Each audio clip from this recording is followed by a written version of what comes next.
Hello, Dr. Jenna from Heart-Based Medicine. I want today to start a series on menopause. I see lots and lots of women with menopause, perimenopause, postmenopause, and I really want to start a series talking about this because I think there's a lot of misinformation about menopause. First off, what menopause isn't. It's not a curse. It's not the end of your life.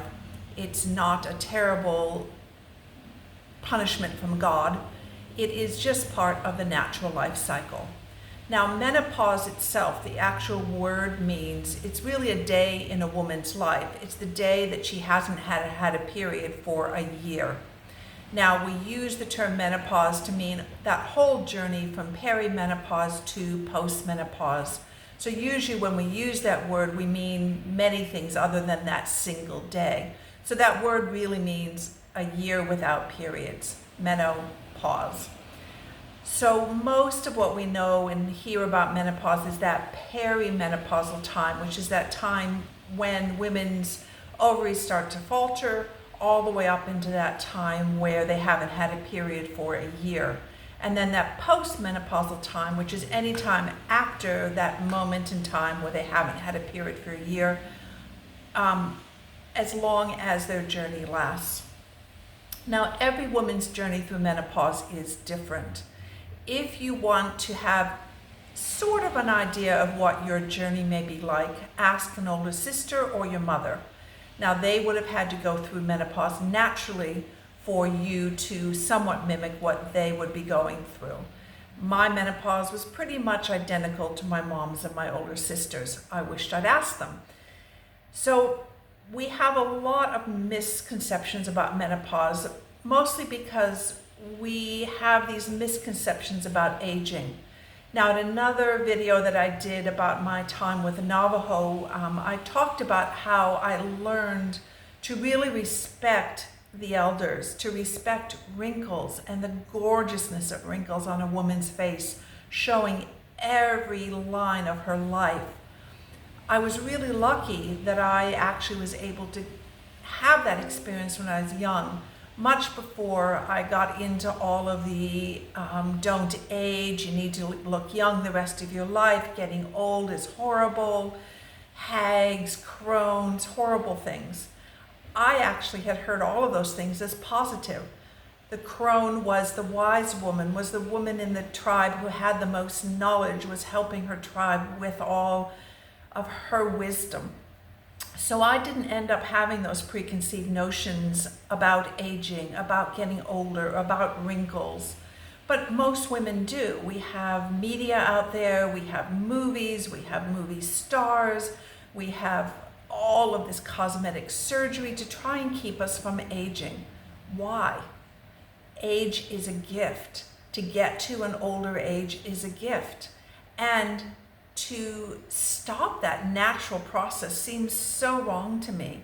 I see young girls getting Botox, getting breast implants. Why are we doing that to our beautiful bodies? Why are we trying to change what nature and God gave us? So to me, menopause is just that natural phase of life.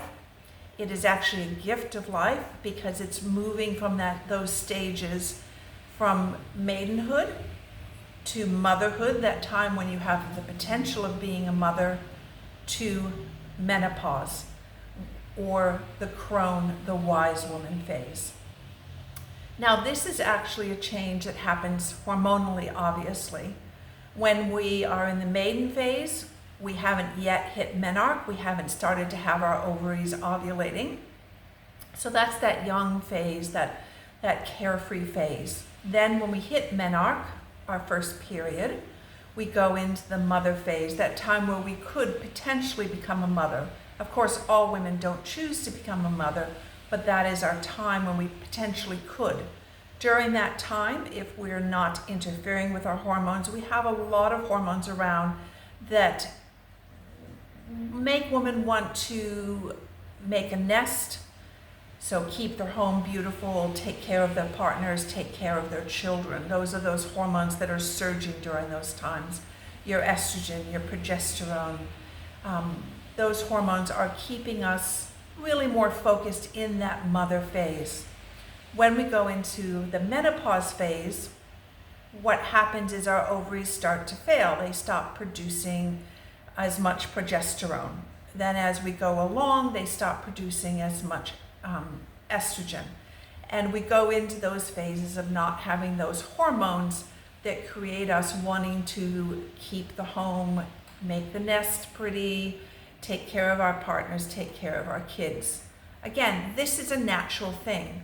When we look at birds, we don't judge them for making a nest. We don't judge them for laying their eggs. And then we really don't judge them for kicking their babies out of the nest when it's time, so that the next year they can build another nest, lay more eggs, and have more babies. But we judge women, human women, for the same exact cycle. For us, it takes a lifetime to go through those cycles, whereas in birds, they go through it every year. Mammals, again, different timing. But for humans, it takes a very long time for our children to grow up and be able to actually go out in the world on their own. Nowadays, a lot more time than it used to, but it takes time to nurture and mature our children so they're then ready to go out and be adults. So when we go through menopause, it's that time where we take our energy and our time away from the family, away from the children, go inward. First, that's the first step of it, to go inward and conserve our energy, to actually look at our lives and do some soul searching. Then what should happen in that time period is that then we go outward. We start looking at the society, at our communities, and we start giving back there with the wisdom that we've gained. So to me, menopause is such a natural stage, and it's actually a stage to be celebrated. You're becoming the wise woman. You're becoming the crone. You're becoming that next phase of your life. So stop fighting it. Stop feeling that it's a curse, and allow it to happen. Allow yourself to go through it. Again, sometimes you do need help through that, and we'll talk about that in our next videos. But my real message for this one is embrace this natural phase of your life.